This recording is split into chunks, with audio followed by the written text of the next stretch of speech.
Welcome to the first ever episode of The Negatives with Sweet Lou. Today on the show, Mint is rolling out a new film camera in the year of our Lord 2024. You're gonna shit your pants over the price. Speaking of things that are too expensive, we're gonna talk about Adobe and their new terms of service, which are a little crazy. Meanwhile, American legislation is moving to ban DJI drones, and are we witnessing the great Instagram exodus?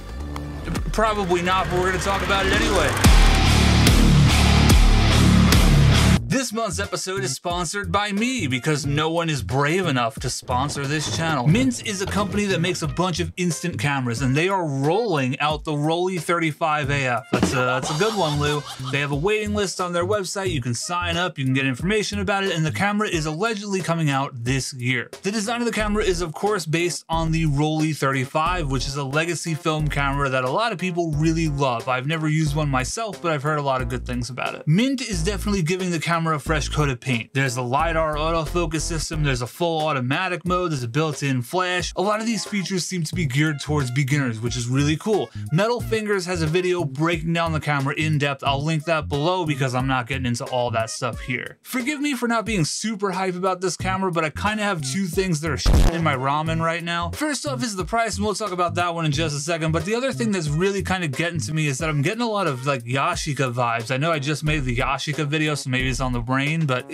some of the things they're saying kind of reminds me of that wording of the Kickstarter. We are thrilled to announce that Rollei has graciously granted us permission to use their logo. The Rollei brand will undoubtedly increase awareness for this camera. After pouring our hearts and souls into this project, I really hope the Rollei 35AF becomes accessible to a broader audience. Well, for 800 bucks. Hey, I doubt it. Was that not Yashica Kickstarter enough for you? Check this one out. This is from their mailing list. Rollei's romance encapsulates a world of enchantment and nostalgia. With every click of the shutter, a symphony of emotion unfolds, capturing fleeting moments and preserving them in timeless beauty. Like a whispered secret, Rollei cameras evoke a sense of wonder and allure, inviting you to explore the art of photography with a touch of old world charm. Through the lenses, you embark on a journey where light dances gracefully, shadows whisper tales, and memories are etched with a touch of ethereal romance. Rollei's legacy is woven with dreams, capturing not just images, but also the essence of the human spirit. Very cool. Very cool. Very cool. I don't know. Sounds a lot like the Silence of Story Yashica Kickstarter, and we all know how that turned out. Regardless, I am happy to see people making new film cameras in 2024. I totally respect the amount of work that goes into it, the cost to develop something like this, but the price is no doubt going to be prohibitive for some people. And you think someone who's totally new to this, the first camera they buy, they're going to drop 800 bucks for it? Maybe on the lower end, let's be fair. You think someone's going to spend 650 bucks on their first camera ever? No. And in my book, that's kind of a problem with Mint in general. A lot of people have asked me over the years, like, why haven't I reviewed anything from Mint? Because the cameras are expensive, man. But still, all that stuff aside, call me cautiously optimistic about the Rollei 35AF and kindly send me one to test out, and I'll make a video about it. If you are an Adobe user like me, first off, I am so sorry. But some of you may have noticed over the last couple of days that they've rolled out some new terms of service, and a lot of people online are not particularly thrilled about those. For the record, I am editing this video in Adobe Premiere, and I have not yet received those new terms of service. That would have made this a little bit more complicated for me, though, I'm not gonna lie. The point that is rubbing a lot of people the wrong way is this one. Clarified that we may access your content through both automated and manual methods, such as for content review. What that means is Adobe can backdoor into our systems and snoop through our shit. Isn't that charming? Now hold on a second there, Sweet Lou. You're probably overreacting. What does content even mean? Well, I'm glad you asked. According to Adobe, content means any text, information, communication, or material, such as audio files, video files, electronic documents, or images that you upload, import into, embed for use, or create using the services and software. We reserve the right, but do not have the obligation to remove content or restrict access to content, services, and software if any of your content is found to be in violation of the terms. We do not review all content uploaded to the services and software, but we may use available technologies, vendors, or processes, including manual review, meaning a person.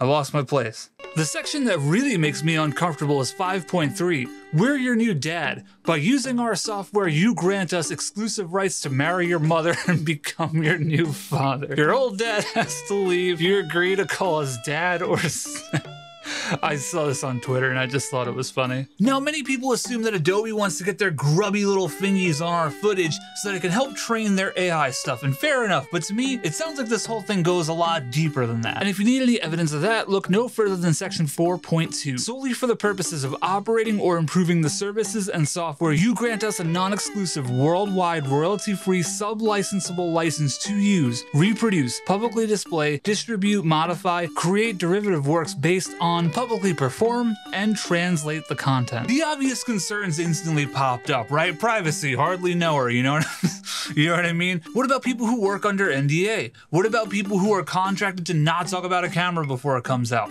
What about people who shoot boudoir photography? What about people who expect some form of privacy on the hardware and software that they fucking pay for? Maybe they don't want AI or some random person snooping through their shit. In an attempt to put out the fire, Adobe promptly stepped on a rake by putting out a blog post. Things are always going really well when you have to clarify what you just said the next day because all of your customers are really, pissed off. But honestly, the blog post kind of made it worse somehow. I mean, it is true Adobe fashion. Every time they put out an update, they make the programs like a little worse. So that kind of is on brand for them. Adobe may access, view, or listen to user content in limited ways and only as permitted by law. To be clear, Adobe requires a limited license to access content solely for the purpose of operating or improving the services and software and to enforce our terms and comply with law, such as to protect against abusive content. Now, in Adobe's defense, they did emphasize two things. First off, they are not using user content to train up their Firefly AI. Unless you're using Adobe stock, then it seems like all bets are off. So photographers, be careful of that one. And the other thing they said is you own your work. Wow, how charitable of them. Thank you. Thank you so much for that. From the perspective of a long-term Adobe user, I've been on Adobe Premiere for like 15 years. Oh God. I get comments all the time on videos I've made about Adobe's problems. I am not even like a video editing channel. I just put up videos because Adobe was doing stupid shit and it was bothering me, and then I figured out a solution. So I just put those up thinking, oh, that might help somebody. I get comments on those videos like once a week, years removed from when I uploaded them. So the problems have been persistent for years. 16K views is crazy for a video that's that wildly specific. I am so used to Adobe unmaking the software with every update. You get a few new cool features and a slew of new bugs to deal with. It might be time to switch to Resolve, not gonna lie. I don't know what I'm gonna do about Lightroom though. And here's a last minute update. Adobe has since put out another blog post written by none other than Scott Belsky, the dude who said AI is the new digital camera. Nice. I mean, I get what he was saying, but brother, phrasing. You make software for artists. Maybe don't say it like that. I don't know. Long story short, they're gonna reword the terms of service and give people an opt-out, and they said Adobe isn't gonna scan users' personal content. I'll wait and see. I have a funny feeling this isn't the end of the story though. Before we move on to the drone story, here's an observation I made. All these newer 3D stereo RF lenses kinda look like Luffy from that filler arc when he was sniffing for food. Yeah, think about that. All right, now we gotta talk about Congresswoman Elise Stefanik, I don't care, and HR 2864, the Countering CCP Drones Act. Basically, this legislation would take DJI drones and add them to the FCC's covered list, meaning they can't use any sort of US communications infrastructure, so DJI drones would be shit out of luck. The advancement of my legislation, the Countering CCP Drones Act, is critical for American national security. Communist Chinese drones present a serious national security risk to our country, and it's time for Congress to act. Communist Chinese companies that engage in espionage activities and collect sensitive data from the American citizens and entities should not be allowed to operate in the United States, and this legislation is the first step to prohibiting Chinese drone companies from freely operating on America's communications infrastructure. I'm sorry, aren't we also the ones who let a random Chinese spy balloon float over the entire country? I don't know how to tell you this, but Johnny Mavic over there isn't sending shit to China they don't already fucking know. Okay, here's the first reason why this is stupid. DJI doesn't only make drones, right? They make little cameras like this. right? This little, look at how small that is. It's a tiny little camera. Someone could take this camera and magnetize it onto a car or a different drone, or they can wear it. This thing clips onto your chest, right? Why only go after the drones? Why not ban everything that DJI makes, right? Their gimbals are probably communist. Second, if the concern is that the drone is being used for espionage, for something that serious, do you really think banning DJI is gonna stop a person who's out there ready to commit a crime like that? They're just gonna get a drone from a different manufacturer, or they're just gonna make one themselves. Banning a company is not gonna stop that. And I do want to be totally clear here. If someone is caught spying on the United States military or something espionage-y like that, yeah, throw that fucker in jail. But why are we so preoccupied with aiming for the drone and not the person committing the crime? Doesn't make sense to me. And on that note, do you know how much actually goes into getting your Part 107 drone pilot license? The amount of time I spent studying for that stupid exam. It's very heartening to know that the bill seeks to punish people who've been responsible and followed the law. People who went out and got their licenses, who take this shit seriously, who use their drones to get a cool establishing shot for their film, or do real estate photography, or, you know, make a wedding look a little bit more legit. You know, those are the ones who are gonna suffer under this bill. And as we Americans know, banning things in this country historically has always gone really well. Stefanik also said DJI drones pose the national security threat of TikTok, but with wings. It's funny that they're trying to ban TikTok too, because it's such a great national security threat. Yeah, good old Joe has his campaign on there too, so I guess it must be a really serious threat to our security. Did I mention I'm not suicidal?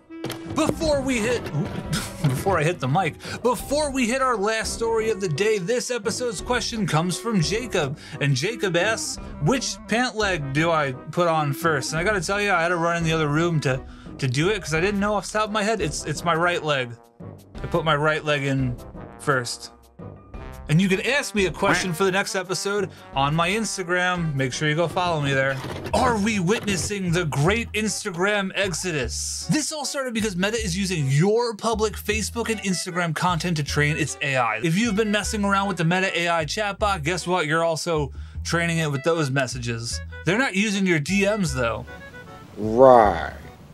I accidentally used Meta AI today on Instagram because I was searching for Polaroid black and white, and it turned up this. Holy Jesus. What is that? The new terms of service roll out June 26th. You can opt out of them. It's a little bit more difficult in America because we don't have laws against this stuff. They're too busy worrying about TikTok and drones to worry about AI, you know, invading every aspect of our life. So maybe worry about that instead of other stupid shit. I found an article that tells you exactly how to opt out. It's in the description below. Check that out if you care about your privacy. Enter Cara. I don't know how to pronounce the name.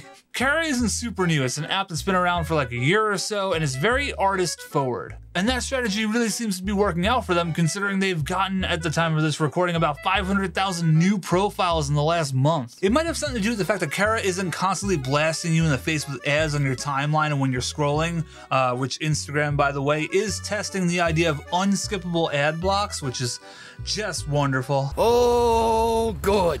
But the bigger draw, in my opinion, is Cara protects artists' work from AI. They have something called Cara Glaze, which I don't fully understand how it works. I'm not like a software engineer, but apparently Glaze modifies your content in ways that isn't quite perceivable to us mere mortals, but apparently it throws the AI off and it can't quite learn from your stuff the way it would interpret stuff that's just posted to Instagram, let's say. I'm not 100% against AI applications in the right context. I'm definitely not a fan of AI creating work and flooding social media with garbage bullshit content, quote unquote. But clean up my audio for me, remove the background from a video, help with motion tracking, take the tedium out of my work, sure, feel free to tap in. Ultimately, I understand why Cara's taking off the way it is. We've seen this before with apps like Newgrain and Granary, both of which I have profiles on, but I gotta tell you, I don't use them all that frequently anymore. And that's ultimately gonna be the problem Cara faces. Will this influx of new people last, or is this a fleeting moment where everyone's just mad at Instagram and then 2 weeks from now they'll forget all about it and go back to sharing memes? I haven't looked into it myself. A lot of videos that I've seen about it popping up are saying that it's pretty slow and that it's crashing a lot right now, probably because of the influx of new users, but it seems promising. It seems really cool, and if AI really does bother you, it might be a good alternative to Instagram. If I do make a profile, you guys will hear about it for sure, but right now for me, it's just another profile for me to not update regularly. So I don't know if I'm rushing to it or not. But hey, this might be the great Instagram exodus and we don't even know it yet. Well guys, that was a beautiful episode of The Negatives in the books. I hope you enjoyed it. Make sure you hit the subscribe button and give me a like and tell me how I'm wrong about everything in the comments below. All right, bye. Like and subscribe. Sweet Loop Photography. Dumb man.